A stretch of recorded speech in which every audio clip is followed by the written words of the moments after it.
घरात जेव्हा कोणतीही भाजी शिल्लक नसते तेव्हा तुम्ही ही झणझणीत शेवची भाजी नक्की ट्राय करू शकता। अगदी कमी साहित्यांमध्ये साध्या पद्धतीने ही झणझणीत अशी शेवची भाजी तयार होते।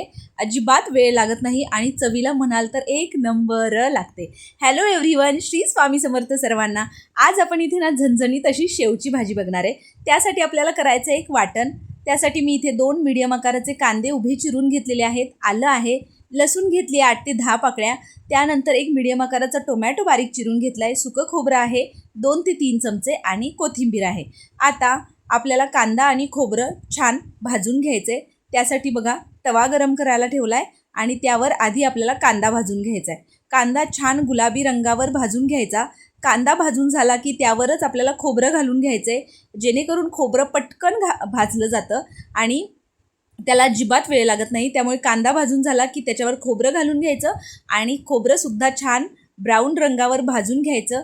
त्यानंतर थंड झाल्यावर हे सगळे जिन्नस मिक्सरच्या भांड्यामध्ये घालून घ्यायचे आणि गरजेपुरतं पाणी घालून आपल्याला हे वाटण बारीक करून घ्यायचं आहे। या पद्धतीने मसाला करून घ्यायचा आहे। तर इथे बघा आपला मसाला तयार झालेला आहे।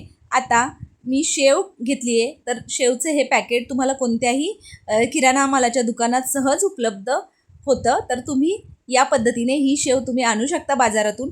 आता कढई गरम करायला ठेवली आहे, त्यामध्ये घातले 2 चमचे तेल। तेल छान कडकडीत गरम झालं की अर्धा चमचा मोहरी घातली, अर्धा चमचा जिरं घातले, त्याचबरोबर कढीपत्त्याची 8 ते 10 पानं घालून घ्यायची। यानंतर यामध्ये घातलेला आहे एक मीडियम आकाराचा कांदा बारीक चिरून घालायचा आहे आणि गुलाबी रंगावर परतून घ्यायचं आहे। अर्धा चमचा हिंग घातलाय, अर्धा चमचा हळद घातली आहे, त्याचबरोबर 1 चमचा काश्मीरी लाल तिखट घालायचा आहे, 1 चमचा मी कांदा लसूण मसाला घातलाय। आता तिखट तुम्ही तुमच्या आवडीप्रमाणे कमी जास्त करू शकता।